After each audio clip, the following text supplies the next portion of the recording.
வணக்கம். தந்தையின் பாட்காஸ்ட் செய்திகளை வாசிப்பது பார்த்திபன். முதலில் தலைப்புச் செய்திகள்.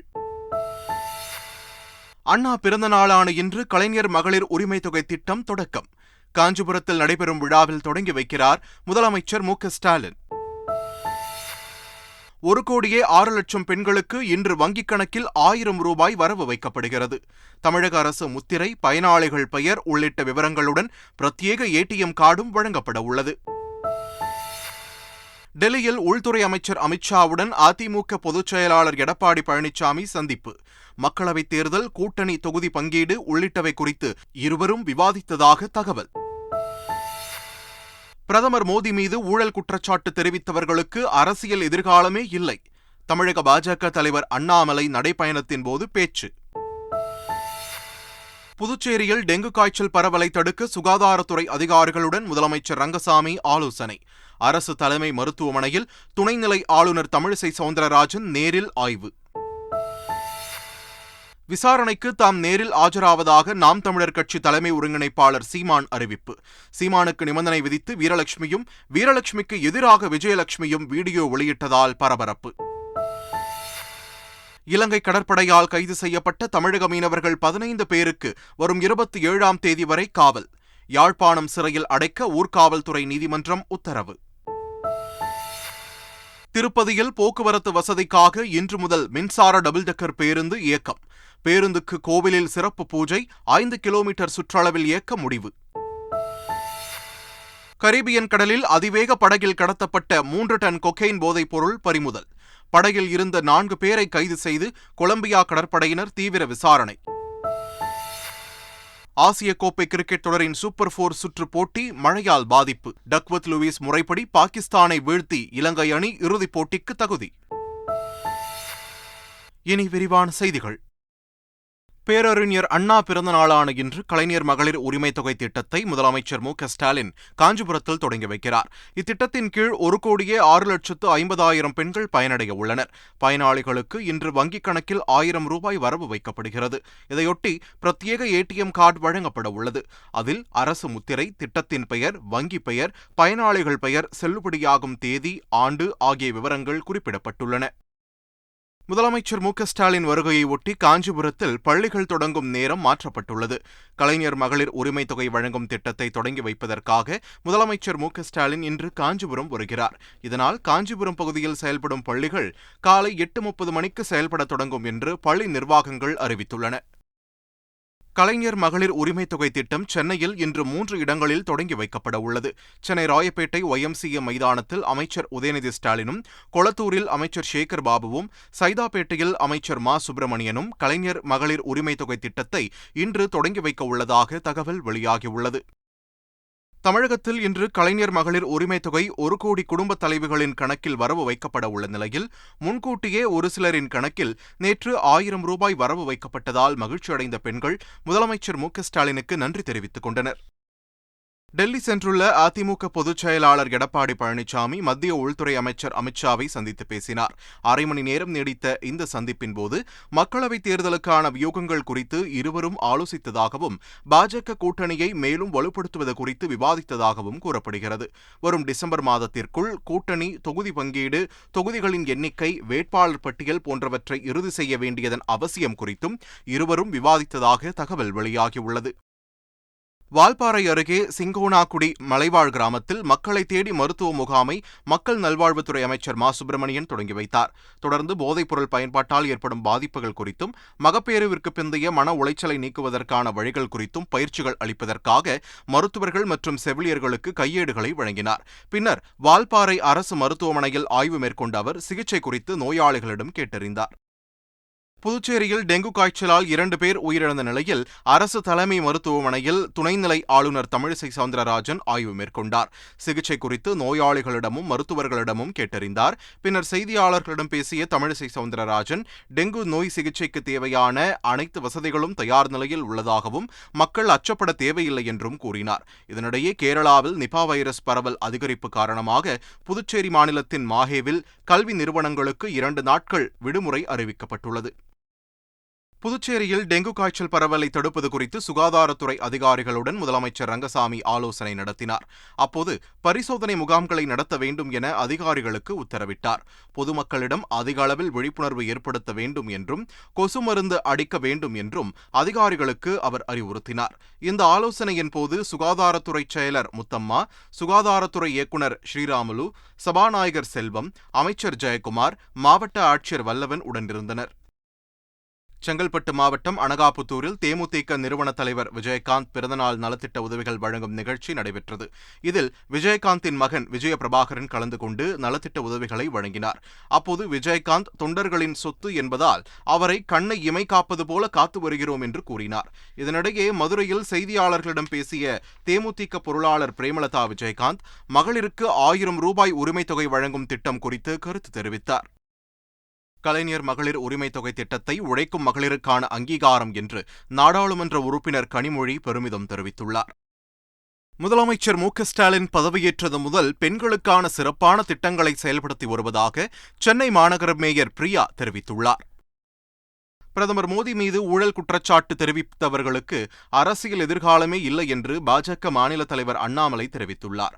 திண்டுக்கல்லில் என் மண் என் மக்கள் பாத யாத்திரை மேற்கொண்ட அவருக்கு பாஜக நிர்வாகிகளும் தொண்டர்களும் மேளதாளங்கள் முழங்க உற்சாக வரவேற்பு அளித்தனர். தொடர்ந்து மக்கள் மத்தியில் பேசிய அவர், இந்தியாவை தவறாக பேசுபவர்களுக்கு திண்டுக்கல் பூட்டு போட வேண்டும் என்றார். சென்னை உயர்நீதிமன்றத்தில் 5 கூடுதல் நீதிபதிகளுக்கு தலைமை நீதிபதி பதவி பிரமாணம் செய்து வைத்தார்.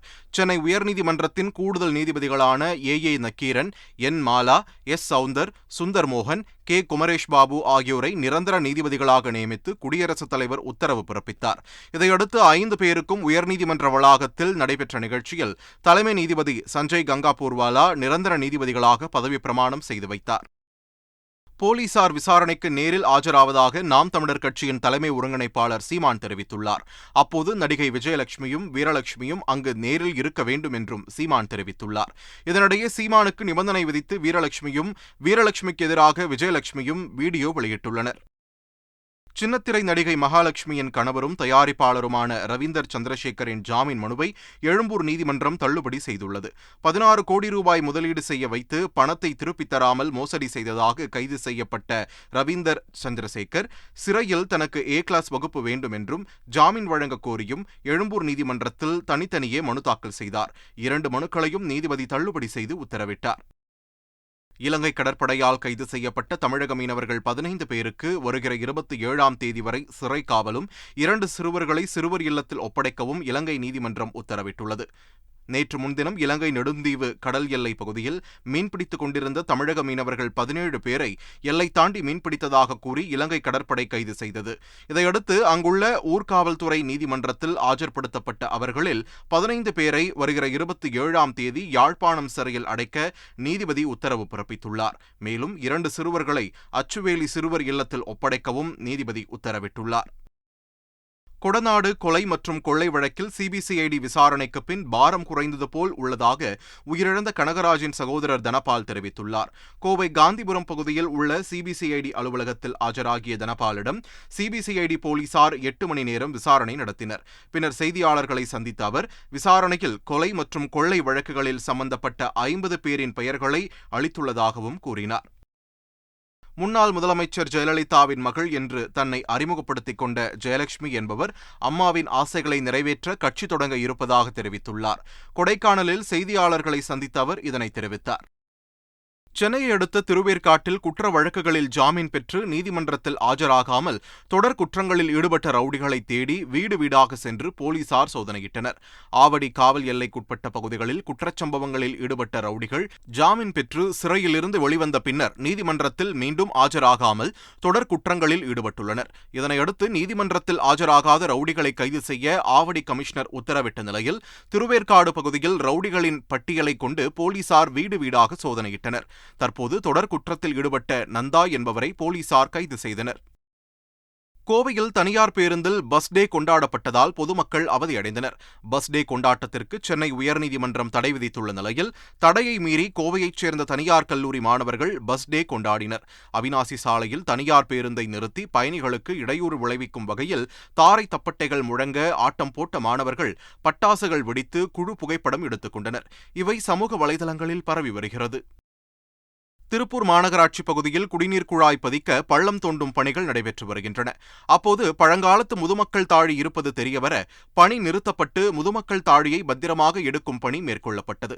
சம்பவ இடத்திற்கு வந்த அதிகாரிகள் நேரில் ஆய்வு செய்தபோது முதுமக்கள் தாழியில் மனித எலும்புகள் இருந்தது தெரியவந்தது. தொடர்ந்து அதனை பத்திரப்படுத்திய மாநகராட்சி ஆணையர் தொல்லியல் துறையினரிடம் ஒப்படைக்கப்படும் என்று தெரிவித்தார். அவற்றை தொல்லியல் துறையினர் ஆய்வு செய்து எத்தனை ஆண்டுகள் பழமையானது என தெரிவிப்பார்கள் என்றும் அவர் கூறினார். விழுப்புரம் மாவட்டம் செஞ்சியை அடுத்த மேல்மலையனூர் பகுதியில் உள்ள அங்காளம்மன் கோவிலில் ஆவணி மாத அமாவாசை தினமான நேற்று அதிகாலையில் நடை திறக்கப்பட்டு மூலவர் மற்றும் உற்சவருக்கு பால், சந்தனம், பழச்சாறு ஆகியவைகளை கொண்டு சிறப்பு பூஜைகள் நடைபெற்றன. அதனைத் தொடர்ந்து உற்சவர் கணேச ஜனனி அலங்காரத்தில் பக்தர்களுக்கு அருள்பாலித்தார். பின்னர் நள்ளிரவு 11 மணி அளவில் உற்சவர் அங்காளம்மனை மண்டபத்தில் உள்ள ஊஞ்சலில் அமர வைத்து பூசாரிகள் தாலாட்டு பாடல்களை பாடினர். அப்போது லட்சக்கணக்கான பக்தர்கள் கையில் சூடமேற்றி அம்மனை தரிசனம் செய்தனர். திருப்பதியில் பொது போக்குவரத்து வசதிக்காக நகராட்சி சார்பில் இன்று முதல் மின்சார டபுள் டெக்கர் பேருந்து இயக்கப்பட உள்ளது. ஹைதராபாத்தில் இருந்து திருப்பதிக்கு வந்து சேர்ந்த டபுள் டெக்கர் பேருந்தை திருப்பதி நகர துணை மேயர் அபிநயா வரவேற்றார். திருப்பதியில் உள்ள கங்கையம்மன் கோவிலில் பேருந்துக்கு பூஜைகள் செய்யப்பட்டன. தொடர்ந்து பேசிய துணை மேயர் அபிநயா, திருப்பதியில் இருந்து 5 கிலோமீட்டர் சுற்றளவில் பேருந்து இயக்க முடிவு செய்துள்ளதாக தெரிவித்தார். சிங்கப்பூரின் அதிபராக தர்மன் சண்முகரத்னம் பதவியேற்றுக் கொண்டார். சிங்கப்பூரில் கடந்த 1ஆம் தேதி நடைபெற்ற அதிபர் தேர்தலில் இலங்கை தமிழரான தர்மன் சண்முகரத்னம் 70.4% வாக்குகளை பெற்று வெற்றி பெற்றார். இதையடுத்து சிங்கப்பூர் அதிபராக தர்மன் சண்முகரத்னம் நேற்று பதவியேற்றுக் கொண்டார். அவருக்கு சிங்கப்பூர் உச்சநீதிமன்றத்தில் தலைமை நீதிபதி சுரேஷ் மேனன் பதவிப் பிரமாணம் செய்து வைத்தார். தர்மன் சண்முகரத்னம் சிங்கப்பூர் நாணய வாரியத்தின் தலைவர், பிரதமரின் ஆலோசகர், நிதி மற்றும் கல்வி அமைச்சர், துணை பிரதமர் என பல்வேறு பதவிகளை வகித்துள்ளார் என்பது குறிப்பிடத்தக்கது. கரிபியன் கடல் பகுதியில் அதிவேக படகில் கடத்திச் செல்லப்பட்ட கொக்கைன் போதைப் பொருளை கொலம்பியா நாட்டு கடற்படையினர் மடக்கி பிடித்து பறிமுதல் செய்தனர். $100 மில்லியன் மதிப்பிலான 3 டன் போதைப் பொருளை கைப்பற்றிய கடற்படையினர் அவற்றை படகில் கடத்திச் சென்ற 4 பேரை கைது செய்தனர். சர்வதேச போதைப் பொருள் தயாரிப்பு கும்பலுடன் தொடர்புடைய அவர்களிடம் தீவிர விசாரணை நடைபெற்று வருகிறது. கொலம்பியாவில் கொக்கைன் போதைப் பொருள் தயாரித்து அமெரிக்கா உள்ளிட்ட பல நாடுகளுக்கும் கடத்தப்படுவதாக அதிகாரிகள் தெரிவித்தனர். இங்கிலாந்து இளவரசர் வில்லியமும் அவரது மனைவி கேட் மிடில்டனும் ஒருநாள் முழுவதும் மாணவ மாணவிகளுடன் தங்கி கலந்துரையாடி மகிழ்ந்தனர். ஹேர்போர்ட் பகுதியில் வனம் சார்ந்த செய்முறை பயிற்சியில் ஈடுபட்ட மாணவ மாணவிகளுக்கு அவர்கள் மரக்குச்சிகள் உள்ளிட்டவற்றை வெட்டி கொடுத்து உதவினர். அங்கு வளர்க்கப்படும் செம்மறி ஆடுகள், கழுதைகள் உள்ளிட்டவற்றை கண்டு ரசித்த இளவரசர் வில்லியம் தம்பதியர் அனைவரிடமும் பிரியாவிடை பெற்று புறப்பட்டுச் சென்றனர். ஆசிய கோப்பை கிரிக்கெட் தொடரின் சூப்பர் 4 சுற்றில் பாகிஸ்தானை வீழ்த்தி இலங்கை அணி இறுதிப் போட்டிக்கு முன்னேறியது. கொழும்புவில் நடைபெற்ற ஆசிய கோப்பை கிரிக்கெட் தொடரின் சூப்பர் 4 சுற்றில் இலங்கை, பாகிஸ்தான் அணிகள் மோதின. அப்போது மழை குறுக்கிட்டதால் போட்டி 42 ஓவர்களாக குறைக்கப்பட்டதை அடுத்து டாஸ் வென்ற பாகிஸ்தான் அணி பேட்டிங்கை தேர்வு செய்தது. அதன்படி முதலில் பேட் செய்த பாகிஸ்தான் அணி 42 ஓவர்கள் முடிவில் 7 விக்கெட்டுகள் இழப்பிற்கு 252 ரன்களை சேர்த்தது. தொடர்ந்து டக்வர்த் லூயிஸ் முறைப்படி 252 ரன்கள் எடுத்தால் வெற்றி என்ற இலக்குடன் களமிறங்கிய இலங்கை அணி 8 விக்கெட்டுகள் இழப்பிற்கு கடைசி பந்தில் இலக்கை எட்டி த்ரில் வெற்றியை பதிவு செய்தது. ஆசிய கோப்பை கிரிக்கெட் தொடரின் சூப்பர் 4 சுற்றின் கடைசி ஆட்டத்தில் வங்கதேச அணியுடன் இந்திய அணி இன்று மோதுகிறது. கொழும்புவில் உள்ள மைதானத்தில் பிற்பகல் 3 மணிக்கு ஆட்டம் தொடங்குகிறது. ஏற்கனவே இந்திய அணி இறுதிப் போட்டிக்கு தகுதி பெற்ற நிலையில் இந்த ஆட்டத்தின் முடிவு தொடரில் எந்த தாக்கத்தையும் ஏற்படுத்தாது. இறுதிப் போட்டியில் இலங்கை அணியுடன் இந்திய அணி மோத உள்ளது குறிப்பிடத்தக்கது. மீண்டும் தலைப்புச் செய்திகள். அண்ணா பிறந்த நாளான இன்று கலைஞர் மகளிர் உரிமை தொகை திட்டம் தொடக்கம். காஞ்சிபுரத்தில் நடைபெறும் விழாவில் தொடங்கி வைக்கிறார் முதலமைச்சர் மு க ஸ்டாலின். 1,06,00,000 பெண்களுக்கு இன்று வங்கிக் கணக்கில் ₹1000 வரவு வைக்கப்படுகிறது. தமிழக அரசு முத்திரை, பயனாளிகள் பெயர் உள்ளிட்ட விவரங்களுடன் பிரத்யேக ஏடிஎம் கார்டும் வழங்கப்பட உள்ளது. டெல்லியில் உள்துறை அமைச்சர் அமித்ஷாவுடன் அதிமுக பொதுச் செயலாளர் எடப்பாடி பழனிசாமி சந்திப்பு. மக்களவைத் தேர்தல், கூட்டணி தொகுதி பங்கீடு உள்ளிட்டவை குறித்து இருவரும் விவாதித்ததாக தகவல். பிரதமர் மோடி மீது ஊழல் குற்றச்சாட்டு தெரிவித்தவர்களுக்கு அரசியல் எதிர்காலமே இல்லை. தமிழக பாஜக தலைவர் அண்ணாமலை நடைப்பயணத்தின் போது பேச்சு. புதுச்சேரியில் டெங்கு காய்ச்சல் பரவலை தடுக்க சுகாதாரத்துறை அதிகாரிகளுடன் முதலமைச்சர் ரங்கசாமி ஆலோசனை. அரசு தலைமை மருத்துவமனையில் துணைநிலை ஆளுநர் தமிழிசை சவுந்தரராஜன் நேரில் ஆய்வு. விசாரணைக்கு தாம் நேரில் ஆஜராவதாக நாம் தமிழர் கட்சி தலைமை ஒருங்கிணைப்பாளர் சீமான் அறிவிப்பு. சீமானுக்கு நிபந்தனை விதித்து வீரலட்சுமியும், வீரலட்சுமிக்கு எதிராக விஜயலட்சுமியும் வீடியோ வெளியிட்டதால் பரபரப்பு.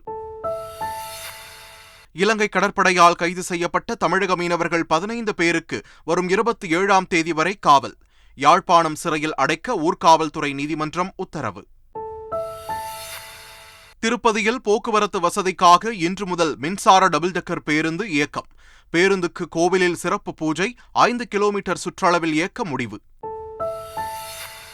கரீபியன் கடலில் அதிவேக படகில் கடத்தப்பட்ட 3 டன் கொக்கைன் போதைப் பொருள் பறிமுதல். படகில் இருந்த 4 பேரை கைது செய்து கொலம்பியா கடற்படையினர் தீவிர விசாரணை.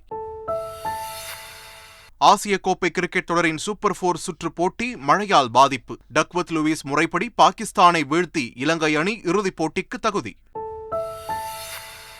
இத்துடன் தந்தையின் பாட்காஸ்ட் செய்திகள் நிறைவு பெறுகின்றன. வணக்கம்.